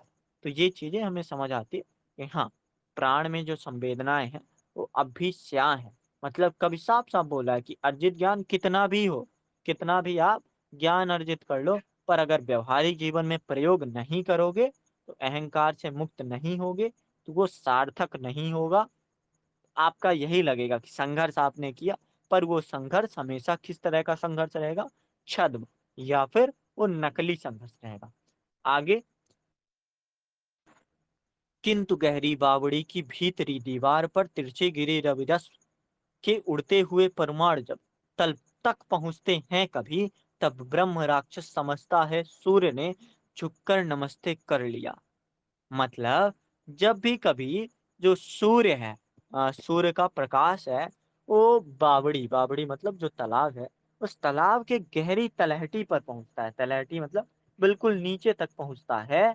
तो जैसे ही वो नीचे पहुंचता है तो ब्रह्म राक्षस क्या सोचता है? अभी तो उसको लग रहा था कि मैल मैं कैसे साफ करूं, कैसे मैं संघर्ष कर रहा हूं। लेकिन जैसे ही सूर्य उसके करीब पहुंचता है, या फिर जैसे ही उसकी दो बार तारीफ, जैसे मान लो मनुष्य है, मनुष्य की दो बार तारीफ कर दी जाती है, वैसे ही वो समझता है कि सूर्य ने झुककर नमस्ते कर दिया। पथ भूल कर जब चांदनी की किरण टकराए कहीं दीवार पर, तब ब्रह्म राक्षस समझता है वंदना की चांदनी ने ग्यारह ज्ञान गुरु माना उसे। अथ प्रफुल्लित कंठकित तन मन वही करता रहा अनुभव की नभ में, नभ ने भी बिनत हो मान ली श्रेष्ठता उसकी। मान लो जैसे, हालांकि ये बात थोड़ी पेचीदा हो जाएगी, पर समझो, मान लो हम लोग बातें कर रहे हैं। अब बातें कर रहे हैं और मैं अपने आप को समझने लगूं कि एक ने तारीफ कर दी, दूसरे ने थोड़ा सराह दिया, तो मैं अपने आप को इस तरह से समझ लूं कि सूर्य ने झुककर नमस्कार कर लिया और चांदनी ने गुरु मान लिया, मतलब ज्ञान गुरु मान लिया। तो एक तरह की ये बौद्धिक चेतना का क्या, किस चीज का प्रतीक है? अहंकार का प्रतीक है। और अहंकार, जैसे अभी हम समझ रहे थे ना, आत्मबद्धता है। और साथ ही साथ कि आत्मशोधन आप कैसे करोगे, या फिर जो स्थितियां हैं, तीन स्थितियों पर बताया ना कि इन तीन स्थितियों पर स्वयं अज्ञेय ही मानते हैं। तो वो तीन स्थितियों में ये जो ज्ञान पिपासुता है, तो ज्ञान पिपासुता कैसे बढ़ जाती है, और कैसे हम समझ लेते हैं कि जो हमसे श्रेष्ठ है, श्रेष्ठ का काम ही होता है झुकना, और वो झुक ही जाते हैं। लेकिन जैसे ही वो झुकते हैं तो फिर आप उसे अपना अ, अहंकार मानते हो, या फिर स्व की जगह आप अहम की बात करने लगते हो। तो यही चीज है कि अर्जित ज्ञान का इतना भी गहन और विस्तृत क्यों ना हो। अ, हालांकि ये समझिए, एक सेकंड रुको। इसका मतलब कि अधिक उत्साहित होकर अर्जित ज्ञान की मनोकूल व्याख्या करता है, अर्थात उसी सीमित सैद्धांतिक ज्ञान के दायरे में उलझा रहता है। आगे क्या करता है? और तब दुगुने भयानक ओज से, मतलब अभी जो था एक भयानक ओज था कि मैं अपनी बुराइयों को साफ कर रहा हूं, मैं घिस रहा हूं, मांज रहा हूं। लेकिन अब दुगना भयानक, जब बुराई को सराह दिया या फिर बुराई को आश्रय दे दिया जाता है, तो वो बुराई दुगने रफ्तार से बढ़ने लगती है। और तब दुगने भयानक ओज से पहचान वाला मन सुमेरी बेबीलोनी जन कथाओं से, बेबीलोनी जन कथाओं मतलब सुमेर नाम से जाना जाता है, और एक बेबीलोन। सुमेर और बेबीलोन दो चीज का प्रतीक आप समझ सकते हो, अहम और दम। दोनों चीज आप समझो कि शायद एक जगह पे सिकंदर का जन्म हुआ था, और दूसरी जगह पे सिकंदर अपना साम्राज्य विस्तार कर रहा था। जैसे कहा जाता है कि जन्मा कहीं, मरना मरा कहीं, दफनाया कहीं गया। ऐसी चीज शायद सिकंदर के बारे में समझ आती है। तो जब आप उस चीज को समझते हो कि तुगने भयानक ओज से पहचान वाला मन सुमेरी बेबीलोनी जन कथाओं से मधुर वैदिक ऋचाओं तक, व तब से आज तक के सूत्र, छंद मन थियोरम, सब प्रमेयों तक की मार्क्स एंजल्स रसेल स्टोइनबी की हिडेगर व स्प्लेंगर सात्र गांधी भी सभी के सिद्ध अंतों का नया व्याख्यान करता है। मतलब जब आप थोड़ा सा पढ़ लेते हो इसको, हमारी व्यवहारिक भाषा में बोलते हैं अधजल गगरी छलकत जाए। और बुद्धिजीवी वर्ग यही सोचता है कि जब आप पहचान लेते हो कुछ चीजों को कि ये चीज ऐसी है, ये चीज ऐसी है, तो आपको अहंकार हो जाता है। और अहंकार छोटा मोटा अहंकार नहीं, अहंकार सुमेरी बेबीलोनी की जन कथाओं से, वहां से शुरू होता है कि सिकंदर महान था तो सिकंदर से भी बड़े हम महान हुए, और उससे बढ़कर निकलता है। और वैदिक ऋचा, आज के सूत्र, छंद, मंत्र, थियोरम, जो नए नए थियोरम दिए गए, उनसे होते हुए प्रमेयों तक, कि मार्क्स हो गए मार्क्सवादी विचारधारा, एंजल्स हो गए रसेल टॉयनबी, ये समाजवादी विचारधारा के, हिडगल, स्पेंगर, सात्र, सात्र अस्तित्ववादी विचारधारा, और गांधी, गांधी आदर्शवादी या फिर गांधीवादी विचारधारा, सभी के सिद्ध अंतों, सिद्धांत नहीं, सिद्ध अंतों का नया व्याख्यान करता हुआ है। ये चीज समझ आती है कि उसका जो अहंकार है, उस बुद्धिजीवी वर्ग का अहंकार है, वो काफी श्रेष्ठ या फिर ठीक ऊपर पहुंच चुका है। तो ये चीज हमें समझ आती है। उसकी व्याख्या का प्रत्येक शब्द उसी बावड़ी की दीवारों से टकराकर वहीं खो जाता है, अर्थात वह दम्भ और दम्भ के कारण अपने ज्ञान को व्यवहारिक नहीं बना पाता, अतः आत्मसंघर्ष करता रहता है। ये अगले स्टेप में है। ठीक है, कैसा है अगला स्टेप? नहाता ब्रह्म राक्षस श्याम प्राक्तन बावड़ी की उन घनी गहराइयों में सुन, ये गरजती गूंजती आंदोलिता गहराइयों से उठ रही ध्वनियां, अतः उद्भ्रांत शब्दों के नए आवर्त में हर शब्द निज प्रति शब्द को भी काटता।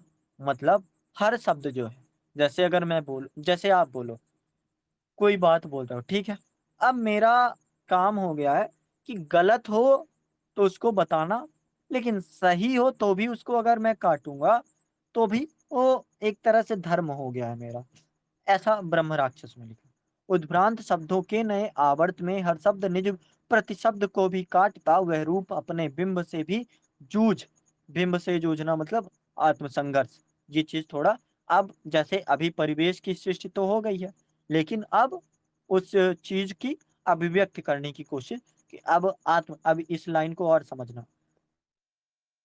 ब्रिकिताकार कृत्य है बन रहा, ध्वनि लड़ रही है अपनी प्रतिध्वन से यहाँ बावड़ी की इन मुडेरों पर। मतलब ब्रह्म राक्षस का आत्मसंघर्ष दिखा रहा है कि बावड़ी की इन मुडेरों पर ही वो अपनी ही ध्वनि से लड़ रहा है, या फिर अपनी ही प्रतिध्वनि से आत्मसंघर्ष कर रहा है। मनोहर हरि कोहनी टेक सुनते हैं, टगर के पुष्प तारे श्वेत, टगर मतलब लताओं, अभी हमने पहले देखा था ना। तो ये जो ध्वनि है कौन कौन सुन रहा है? मनोहर हरि कुहनी टेक सुनते हैं, टगर के पुष्प, टगर मतलब लताओं के, पुष्प तारे श्वेत मतलब तारे के समान पुष्प जो हैं, सफेद पुष्प, वो ये ध्वनि सुनते हैं। सुनते हैं करौंदी के सुकोमल फूल, करौंदी मतलब करौंदा, करौंदी के सुकोमल फूल, सुनता है प्राचीन औदुंबर, प्राचीन औदुंबर मतलब वही जो किसका पेड़ था बताओ?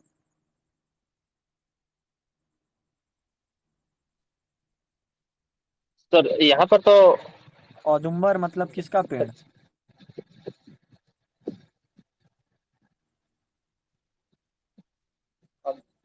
औदुंबर मतलब गूलर का पेड़, गूलर का पेड़ देखा है ना आपने? हाँ हाँ हाँ।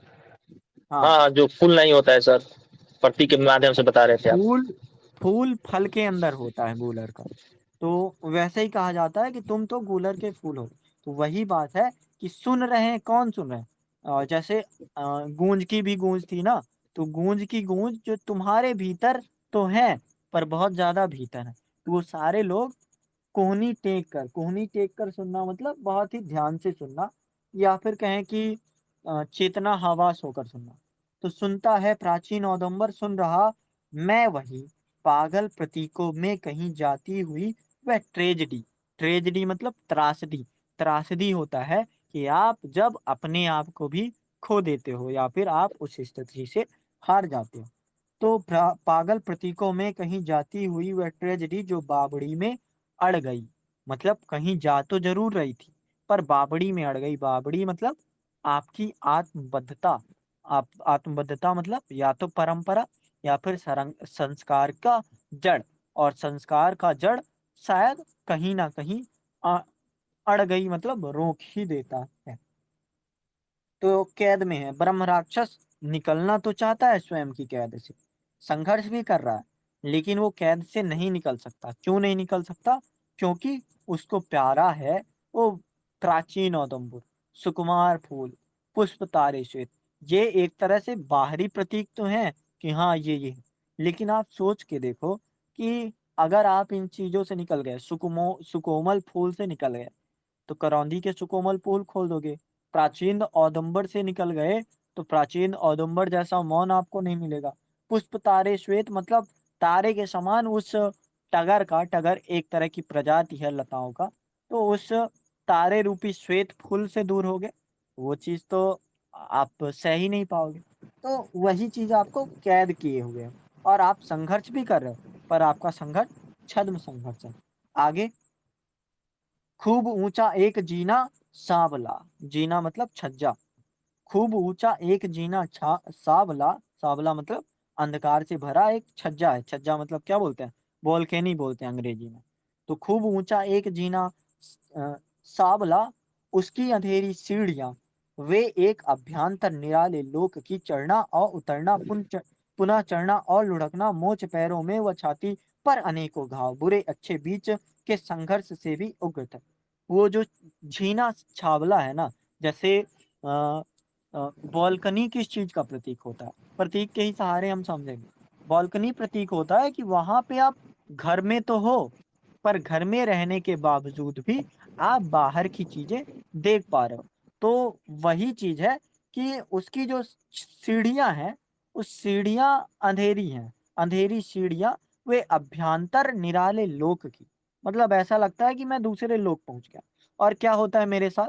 जब मैं सीढ़ियां चढ़ता हूँ तो उतरता भी हूँ, और पुनः चढ़ता हूँ, फिर उतरता नहीं, लुढ़क जाता हूँ वहां से, मोच पैरों पे आ जाती है, वह छाती पर अनेक घाव आ जाते हैं, बुरे अच्छे बीच के संघर्ष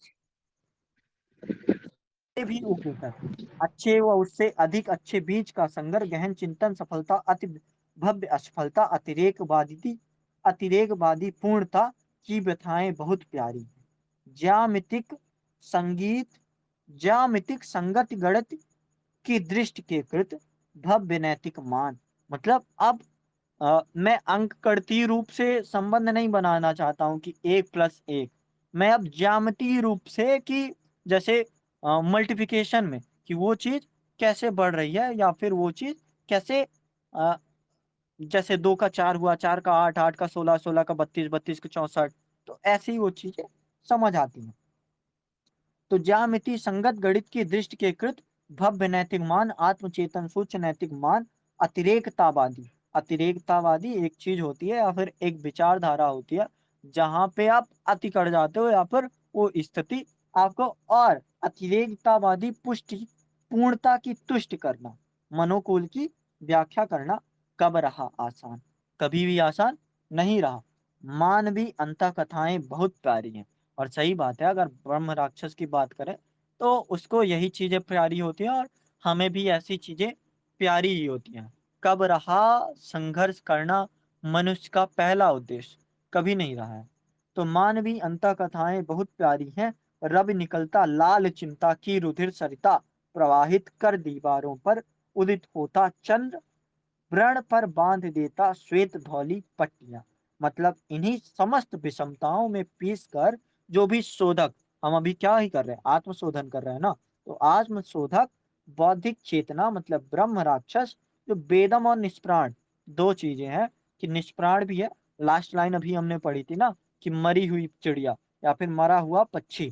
तो वेदम, वेदम मतलब जिसमें दम ही नहीं बचा, और निष्प्राण हो जाती है उस शोधक का जो व्यक्तित्व है। मतलब अभी भीतर चीज की जो देख रहे हो, बाहर का जो देखो, बाहर उसको मैं क्या बोल रहा हूँ? ब्रह्म राक्षस, राक्षस का संज्ञा दे रहा हूँ, ठीक है। लेकिन वो भीतर से क्या है? अगर वो करौंदी का है सुकोमल फूल, अगर वो लता है तो श्वेत तारों सी पुष्प की लताएं हैं। अगर वो वृक्ष है तो पुराना वृक्ष है। तो वही चीज है कि शोधक का व्यक्तित्व जो है कोमल स्फटिक प्रसाद सा, अर्थात पारदर्शी था, उसमें सीढ़ियां थी, अर्थात अंदर जाना, अंदर बाहर जाना भी संभव था। बस था तो क्या था, विडंबना थी।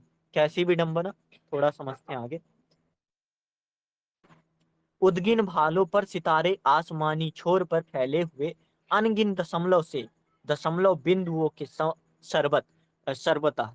दशमलव बिंदु मतलब कि दशमलव बिंदु आप लगाओगे तो एक चीज बढ़ जाती, और वो उसी चीज में जैसे पसरे हुए उलझे गणित मैदान में, कि वो और उलझ जाता है जब आप अनगिन दशमलव से दशमलव बिंदुओं के सरबत पहुंचते हो, सरबता चीज और उलझ जाती हैं। या फिर पसरे हुए उलझे गणित मैदान में मारा गया वह काम आया, मारा हुआ वह काम आया और वह पसरा पड़ा है।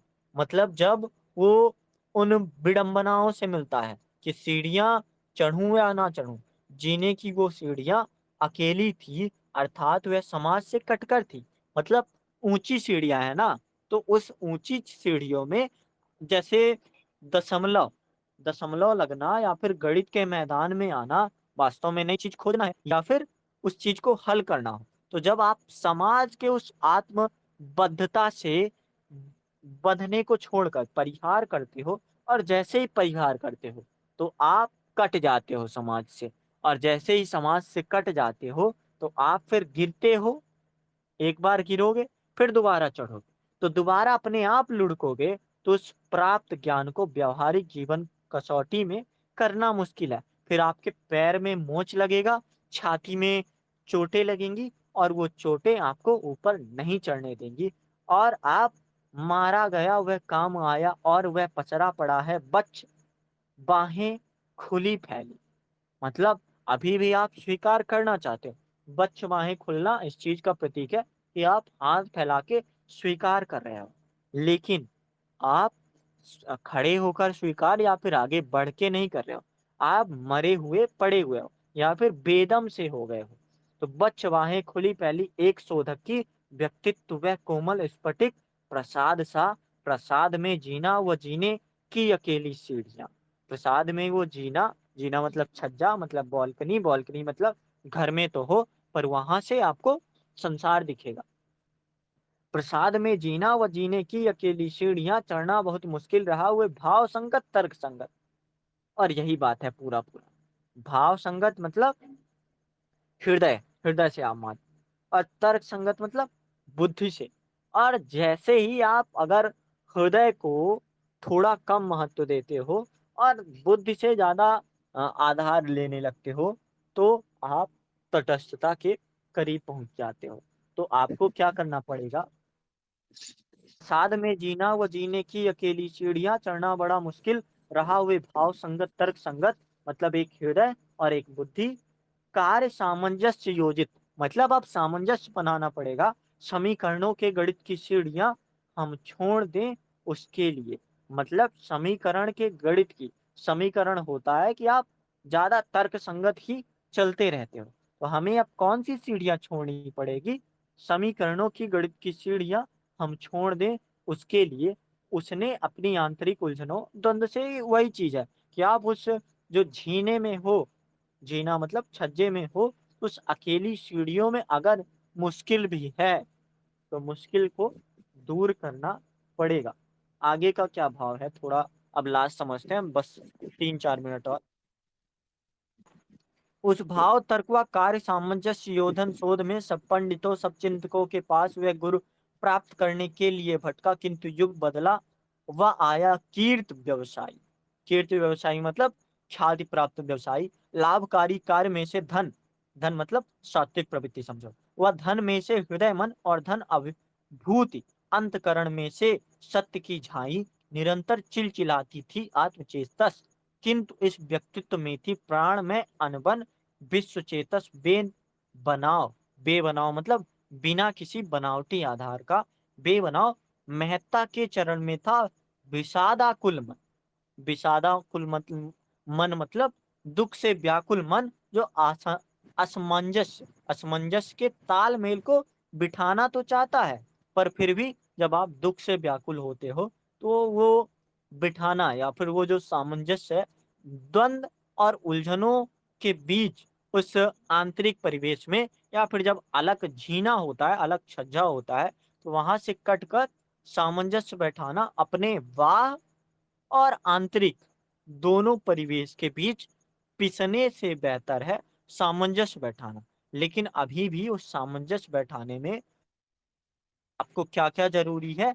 विश्व चेतस बेबनाव महत्ता के चरण में था, विषादा कुल मन मेरा उसी से उन दिनों होता मलिन, यदि तो व्यथा उसकी स्वयं जीकर बताता, मैं उसका स्वयं का मूल्य, उसकी महत्ता व उस महत्ता का हम शरीकों, शरीकों मतलब आगामी पीढ़ियों के लिए, आगामी पीढ़ियों के लिए, हम शरीकों के लिए उपयोग, कि मैं ही बताता, अगर मुझे पता ही चल जाता तो मैं ही आगामी पीढ़ियों के लिए बताता, कि तो व्यथा में स्वयं जीकर बताता मैं उसको, या फिर मैं बताता उसे उसका स्वयं का बोल, मैं स्वयं समझाता, आंतरिकता का बताता, मैं महत्व पिस गया वह भीतरी और बाहरी दो कठिन पाठों के बीच, ऐसी ट्रेजेडी के नीच। जैसे वो आपने सुना होगा ना कि अ, कभी दो पाटन के बीच, ऐसी कोई कविता है कबीरदास की, अभी क्लियर नहीं याद आ रहा है क्योंकि बहुत सारी चीजें उलझन में है। ठीक है, तो अब लास्ट लाइन हम पढ़ते हैं। लास्ट लाइन हमने पहले भी पढ़ी है शुरू में, अब अंत में लास्ट लाइन पढ़ते हैं। अब आप, आपसे मैं सवाल पूछूंगा और फिर थोड़े से हम विद्वान क्या बोलते हैं इसके बारे में समझेंगे। बावड़ी व स्वयं पागल प्रतीकों में निरंतर, पागल यहाँ पे प्रतीक हो चुका है प्रगतिशीलता का, जो लगातार बिना किसी के सोचे, बिना किसी के सोचे मतलब आत्मबोध को परिहार करेगा, जो रूढ़ियां हैं त्याग करेगा, और जो चीज उसको रोक रही है उसको त्यागेगा। तो जब पागल सा चिंतन, ये भी पागल सा चिंतन बोलते हैं अपनी बहुत सी कविताओं में। तो पागल प्रतीकों में निरंतर कह रहा, वह कोठरी में किस तरह अपना गणित करता रहा और मर गया। मतलब अगर आप उस कोठरी में विश्लेषण गणित करता रहा, मतलब विश्लेषण करता रहा और मर गया। और एक सेकंड,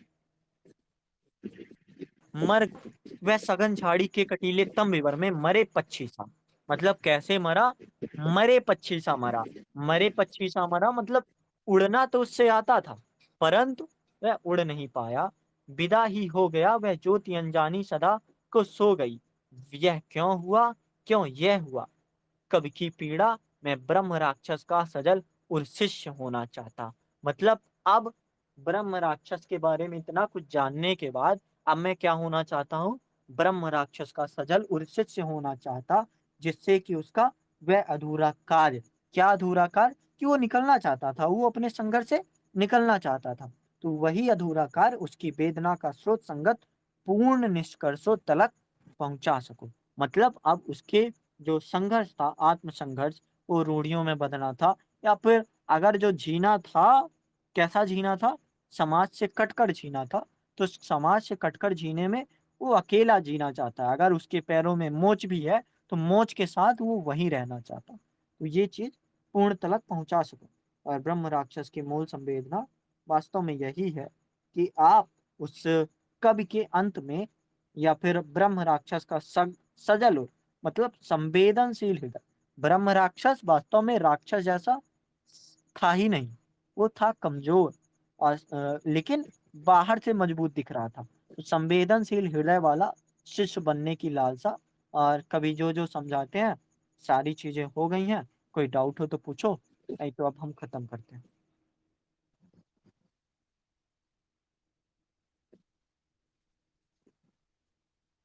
बताओ। सर ये थोड़ा इजी था, तो इजी था, आधा तो समझ रहा था सर, लेकिन सर आधा से अधिक अभी समझ में आया बहुत बेहतर तरीके से। सर एक मेरा था और एक प्रश्न कि सर आप कैसे इन जो प्रतीक के माध्यम से बता रहे हैं, तो कैसे सर हर प्रतीक को आप कैसे बेहतर समझ पाते हैं? मैं इतना बेहतर तरीके से नहीं समझ पाता कि प्रतीक क्या कह रहा है। आप जब तीसरी बार पढ़ोगे या चौथी बार पढ़ोगे तो मुझे बताना कि आप कैसे समझ पाते हो। अभी आप जैसे शुरुआत कर रहे हो तो वो शुरुआत है, जब रिवीजन करोगे तो रिवीजन में जो आपके साथ, जैसे शिक्षा क्या है? जो आपके साथ बचा रहे वो शिक्षा होती है। तो अभी क्या है कि जो भी आपके पास बचा होगा, ब्रह्म राक्षस नाम जानते होगे, लिखा किसने है? वो जानते होगे, प्रयोगवाद को कल ही समझा है हमने ना, तो उतना गहराई से तो नहीं समझते होगे। पर शायद हो सकता है मैंने कुछ और भी रचनाएं पढ़ी हूँ, शायद हो सकता है कि मैंने ब्रह्म राक्षस के बारे में आंसर भी लिखा हो, शायद हो सकता है कि मैं पहले भी बहुत कुछ पढ़ा हो, शायद हो सकता है आज सुबह मैंने पढ़ा है। तो वो चीज होती है कि एक इंसान के साथ जितनी भी सारी चीजें हैं, वो सारी चीजें ऐड होती चली जाती हैं, और जैसे ही ऐड होती चली जाती हैं, वो उस स्थिति में पहले से बेहतर होता चला। जैसे आज ब्रह्म राक्षस को समझ रहे हो, अब अगर आप कल पढ़ोगे, 3 दिन बाद पढ़ोगे, तो एक अलग स्टेप पे तो हो गया ही ना। तो वही चीज होती है, बाकी और कोई गहरी बात इसमें नहीं है। हाँ सर, सरल बात थी, सिर्फ प्रतीक के माध्यम से, बिंब के माध्यम से और अनुप्रास असल अलंकार के माध्यम से ये बताने चाह रहे थे कि कैसे कैसे जो अभिजात वर्ग है वो द्वंद के रूप में तो पिस रहा है, वो अपने आप को तो बाहरी रूप में दिखा रहा है, लेकिन भीतरी रूप में द्वंद के रूप में घसीट रहा है कि मैं उनको दिखाऊं कि ना दिखाऊं, हाँ। और अपने आप अब को थोड़ा सा विद्वानों का मत समझ लेते हैं, शुद्ध रूप में एक दिखने के सेकंड, प्रयास करें। विद्वानों के मत समझ लेते हैं जल्दी से, फिर खत्म करते हैं। श्रीकांत वर्मा क्या बोलते हैं, मुक्तिबोध स्वयं ही ब्रह्म राक्षस थे। मतलब मुक्तिबोध वास्तव में शायद समस्याएं देख तो रहे थे, पर अपने ही भीतर थे। और क्या बोलते हैं, मुक्तिबोध स्वयं ही ब्रह्म राक्षस थे, और स्वयं ही ब्रह्म राक्षस के शिष्य भी थे। मतलब वो सीख भी गए थे एक चीज, जो पुरानी पीढ़ियों से वो जुड़े हुए थे, वो नई पीढ़ियों जैसे प्रगतिशील और नई कविता के बीच के जो सेतु हैं। तो शायद इस कारण श्रीकांत वर्मा उनके बारे में कहते हैं कि मुक्तिबोध स्वयं ही ब्रह्म राक्षस थे, और स्वयं ही ब्रह्म राक्षस के शिष्य भी थे। एक ज्ञान पिपासु की तरह, पिपासु मतलब जिसको ज्ञान की पिपासा मतलब प्यास रहती है, की तरह मुक्तिबोध भी ज्ञान का अर्जन करके उसे समग्रता में एक दूसरे तक समर्पित करने के लिए लालायित रहें। तो ये बात इनके बारे में कहते हैं। तो जब आपसे सवाल आए कि क्या वास्तव में ब्रह्म राक्षस का आधार मुक्तिबोध का स्वयं का वास्तविक जीवन है, तो श्रीकांत वर्मा की ये लाइन इंपॉर्टेंट हो जाएगी। दूसरी बात, बच्चन सिंह बोलते हैं कि ब्रह्म राक्षस भी उसी प्रकार आत्मग्रस्त है और आत्मचेतस है। मतलब स्व के दायरे में कैद है, विश्व चेतस होना कठिन था। आप में या फिर अपने आप में आत्मग्रस्त, आत्मगत मतलब पांडित्य में डूबा हुआ बुद्धिजीवी ब्रह्म राक्षस होता है। और ब्रह्म राक्षस जो है लोक जीवन से लिया गया एक मिथक है। सबसे पहले हमने यही बात की गई थी कि ब्रह्म राक्षस जो होता है ना, एक मिथक है। और मिथक मतलब जो ना तो बिल्कुल झूठ है, ना तो बिल्कुल सत्य है। तो इसका दावा सूर्य तक उसे प्रमाण करता है, वगैरह वगैरह। जैसे एक चीज और है, हमने देखा कि ये प्रयोग करते हैं मार्क्स का, एंगल्स का, टाइनबी का। बाकी बातें तो हमने की थी कि इनके बारे में, लेकिन वह कोठरी में किस तरह अपना गणित करता रहा और मर गया। चार पांच जो चीजें हैं, लेकिन वह कोठरी में किस तरह अपना गणित करता रहा, मतलब विश्लेषण करता रहा और मर गया। मतलब विश्लेषण करते हुए भी मर गया। और किस चीज की विश्लेषण, मार्क्स का विश्लेषण। मतलब मैं मार्क्सवादी विचारधारा से हूं, मैं ये चीज करूंगा। मैं एंगल्स की विचारधारा से प्रेरित हूं, मैं उस चीज का विश्लेषण करूंगा, जो भी समस्याएं हैं मैं उसको साफ करूंगा। और मैं टाइनबी सा क्या होगा, विश्लेषण किया फिर भी मर गया। तो ये सारी बातें समझ आती है कि ऐसा ऐसा है। विश्वनाथ त्रिपाठी क्या बोलते हैं कि वह काव्य नायक ब्रह्म राक्षस संघर्षरत है, इसलिए उसकी पीठ पर नहीं वक्ष पर घाव है। अभी देखो, ब्रह्म राक्षस वैसे तो समझ आता है कायरता का प्रतीक होना चाहिए, क्यों, क्योंकि कमजोर है। लेकिन वो संघर्ष कर रहा है, तो संघर्ष कर रहा है मतलब जो संघर्ष करने पर घाव होता है वो छाती पर होता है, ना कि पीठ पर घाव होता है। तो वही बात बोल रहे हैं विश्वनाथ त्रिपाठी कि काव्य का जो नायक है ब्रह्म राक्षस, अगर बोला जाए कि ब्रह्म राक्षस वास्तव में काव्य का नायक है, ऐसा यूपीएससी सवाल पूछता है, ठीक है, तो आपको समझाना पड़ेगा विश्वनाथ त्रिपाठी ऐसा क्यों बोलते हैं। तो ये लाइन देखो कितनी साफ है कि इसलिए उसकी पीठ पर घाव नहीं वक्ष पर घाव है। पीठ पर घाव होता मतलब वो पीछे से भागना चाहता है उस परिस्थिति से, लेकिन वो भागना, जैसे जो युधिष्ठिर है, युधिष्ठिर के घाव अगर होगा, मान लो युधिष्ठिर अगर ब्रह्म राक्षस होते तो युधिष्ठिर के पीठ पर घाव होता, क्योंकि वो उस परिस्थिति से भागना चाह रहे थे। लेकिन ब्रह्म राक्षस के वक्ष पर घाव है, यानी छाती सामने पर घाव है। वह सकर्मक है, शक्ति का पुंज है, पुंज मतलब क्या बोलते हैं, दीप है, किंतु फटे हाल है। फटे हाल मतलब स्थिति बहुत खराब है, देखो भैया। और सेम स्थिति गजानन माधव मुक्तिबोध की भी है, कि फटे हाल या फिर स्थिति खराब होने के कारण जिस कॉलेज में वो पढ़ते थे वहीं पे उन्हें अध्यापन का कार्य करना पड़ा। और साहित्य, एक साहित्य जो बहुत ज्यादा, आप पूछ के देखना, जो आपको कभी जो जीवन में अगर कोई लेखक मिले तो उससे पूछ के देखना कि साहित्य रचना में सबसे बड़ी आपकी समस्या क्या है। तो वही बोलेगा कि साहित्य रचने के लिए मुझे कमाना पड़ेगा, कमाना पड़ रहा है। जैसे जो अभी जो एक नया रचनाकार या फिर नया जो सिंगर आया है, जुस्त, शायद मैंने शेयर किया था उनकी एक कविता, कि मेरी खुशियों को नीलाम मत करो। तो कहते हैं कि जब मैं चोर लिख रहा था ना, वो 8 साल की मेहनत थी और उसके लिए 2500 में मुझे जिंदगी बितानी पड़ी। तो वो जो शायर की सबसे बड़ी समस्या होती है वही, कि वो उसमें खो जाना चाहता है, पर आने के लिए उसे जिंदा रहना जरूरी है। और जिंदा बिना वो रुपए के या फिर बिना वो फटे हाल को सुधारे नहीं रह सकता। तो यही ब्रह्म राक्षस के साथ ही है। वो चाहता तो है संघर्ष करना, पर वो बुद्धिजीवी वर्ग अगर है तो अगर संघर्ष करने जाएगा तो उसके साथ जो भी है तो वो उसका जीवन चल नहीं पाएगा। तो थोड़ा तरस भी खा लो ब्रह्म राक्षस को, बुरा बुरा ही मत कहना, क्योंकि वह करुणा से युक्त होकर समाज के शोषित जनों का प्रतिनिधित्व करता है। और समाज में शोषित जन यही है, जो करना तो चाहते हैं पर कर नहीं पाते। यह संस्कृत पुरुष, मध्य वर्ग के आदर्शवादी, दृढ़ चरित्र और जीवन की सुविधाओं से समझौता ना करने वाला, मतलब जीवन की सुविधा और जो मूल भाव, मतलब आप सोच के देखो, ठीक है। को मान लो समस्या दिख रही है, क्या समस्या है, कि नारी के साथ बहुत ज्यादा अत्याचार हो रहा है। अभी जो अभी का मामला ले लो, आज या कल का मामला, ठीक है। अब आप बहुत बड़े नारीवादी हो, लेकिन आप अगर विरोध करने चले गए और अकेले विरोध कर रहे हो तो ज्यादा से ज्यादा आप 10 दिन विरोध कर पाओगे।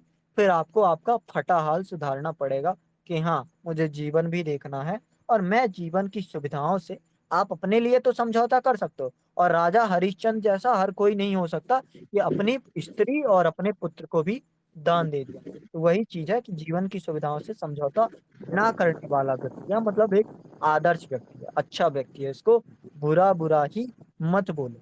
संघर्ष कर रहा है अगर ना, तो तुम इसके शिष्य बन जाओ, और तुम शुरू से अगर सुधार करोगे तो वास्तव में तुम बेहतर कर पाओगे।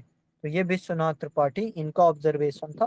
और हमारा आपका ऑब्जर्वेशन जो है ब्रह्म राक्षस की, थोड़ा ऐसा ही बनना चाहिए कि हाँ, ब्रह्म राक्षस है तो जरूर कायर नायक, पर वास्तव में वो कायर नहीं है, वो मजबूत है या फिर वो आदर्श व्यक्तित्व है। ये चीज है हमारे ब्रह्म राक्षस के साथ। अब बताओ, कोई डाउट हो तो।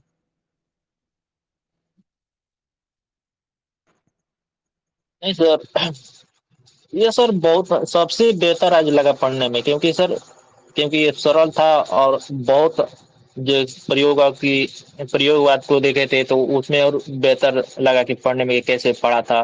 तो उसको अपने अंतर मन से इसको पढ़ने का प्रयास किया था और बहुत अच्छा लगा। हम्म। और सर ये समाज से जुड़ी हुई समस्या थी कि आज भी अभिजात वर्ग आज भी सर देखने को मिलते हैं जो होते हैं कि कोई समस्या चल रही है तो अभिजात वर्ग में को मतलब सर बुद्धिजीवी मान सकते हैं यहाँ पर कि बुद्धिजीवी है जो समस्या चल रही है उसको छोड़ देते हैं, सोचते हैं कि मैं क्या कर सकता हूँ। वो चाहते हैं सब कुछ कर सकते हैं लेकिन नहीं करते हैं, हम्म। ज्ञानी होते हुए भी। हम्म। तो ठीक है, अब आज का बस करते हैं।